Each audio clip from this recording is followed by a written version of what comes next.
Good morning, guys. So today is September 10.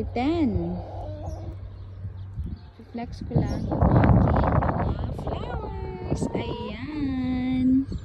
Tingnan nyo naman. 'Di ba nung last 2 weeks hindi pa siya nag-bloom lahat. So ngayon, look at that. 'Di ba? Ang ganda na niya tingnan. Sayang yung iba nahuhulog lang. Ayan. Dito naman sa side na to is red yung color niya. Ayan. Napakaganda dito pag springtime. Kasi yung favorite ko talaga is yung mga flowers na nagbo-bloom. Ayan.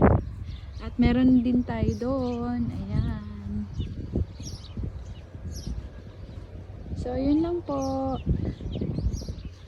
God bless you all. Bye.